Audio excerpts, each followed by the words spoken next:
Hi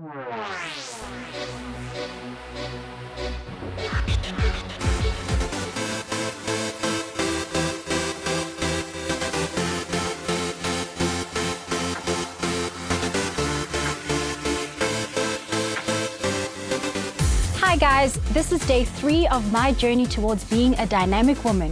We're in the studio today where all the magic happens, where I make all my music, and we're going to be talking about how to reprioritize all the things in your life so that you can focus on your dream and become more dynamic. Hi guys, so I've just wrapped up my studio session and I'm here with Nonhlanhla Mnisi, who's going to be speaking to me about how to reprioritize my life, get those unnecessary things out of my life so that I can just focus on my dream. Hi Nonhlanhla, how are you? Hi Sisi, good, thanks, how are you? I'm good, it's very, very great meeting you. Nice meeting you too. So what can you teach me? So I see you've been quite busy, but I do believe you actually do get to those crossroads wherein you ask yourself whether should I fall on this side or on that side? So I think one of the important things that you need to ask yourself would be, because when you speak of the work that you do, obviously passion becomes part and parcel of that. So I do believe that we need to say, well, for myself, I got to a point where I needed to derive myself a formula to say that passion plus vision equals to purpose. So I do believe that for as long as you're doing something that your passion is not in it, then you're not living your purpose at that particular point in time.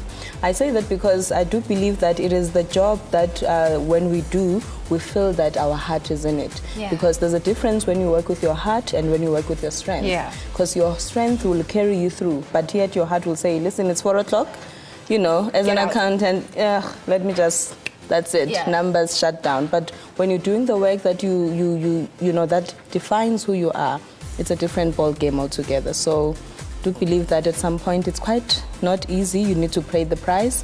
At the end of the day, it's not easy. And like I'd mentioned earlier on that, you know, having stayed for 7 months without an income because I had to jump from the finance sector into the media production. A major change. You're 7 months without an income. And I'm just thinking to myself, you know, for a woman in Johannesburg, you're an independent woman, and you all of a sudden don't have that independence. I mean, how do you survive through that on top of all the challenges that you have in trying to pursue your dream?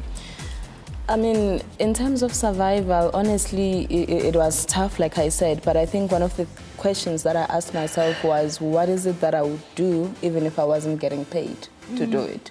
And for me, that was writing. For me, that was going out to speak, you know, and telling stories, really. That's all, you know, that sort of like came to. So from that, I then started to say, okay, so I need to start from the ground, you know, work my way through up to say, okay, so from here, where do I go? So also you get to a point where you look at the job satisfaction versus the job security, because most of the time, you know, we always look at the job security and we undermine the job satisfaction. Because if you're no longer, you know, like I said earlier, if you're no longer satisfied to do what you're doing, then you need to really change. As a woman, you know, at some point your parents start pressurizing you. When are you getting married? When are you having kids?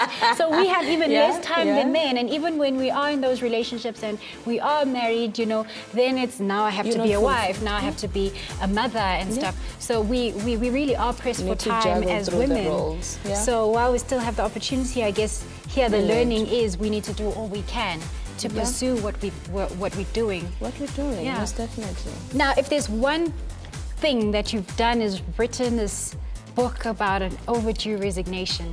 Now, tell me a little bit more about that and what you were going through and what is this? Tell everyone what this book is about and what the moral of that story is about. And it's actually a book that took me 3 days to write. What?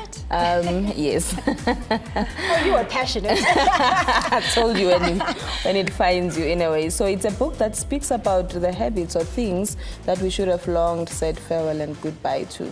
So one of the chapters there, it's growthless careers. You know, the fact that we find ourselves in a 8 to 4 o'clock job that doesn't really bring the best in who we are in a way. And because I mean, you can be doing something and you find that you are in a confined space wherein you can't allow yourself to do more than what you're supposed to be doing. Yeah. It's like your potential is not really unleashed. Yeah. So that would be one of the things. And the second one, the second chapter speaks about the futureless relationships that we find ourselves in, you know, toxic friendships, you know, the friends that we keep around. And I mean, I like what Paula White says in her book, You Cannot Conquer What You Will Not Confront, because she speaks about the 4 types of people that comes in, I mean, the mathematics that people come into our life to do. So some are there to add, subtract, divide, and, you know, multiply. So it's quite, what can I say, it has been quite a journey for me, because it was also personal, much as I speak about the observations, but also I do touch on personal experiences. Yeah. Thank you so much, Nonhlanhla. It was great meeting you, and I can't wait to hear what you have to say to the ladies on Saturday. I'll be listening out because, you know, from our conversation we've had right now, you have some really fruitful and insightful things to share. And ladies, you need to hurry up and get your tickets on CompuTicket for this event happening on the 5th of July. It will be at the Fire and Ice Hotel in Melrose Arch. Do not miss out.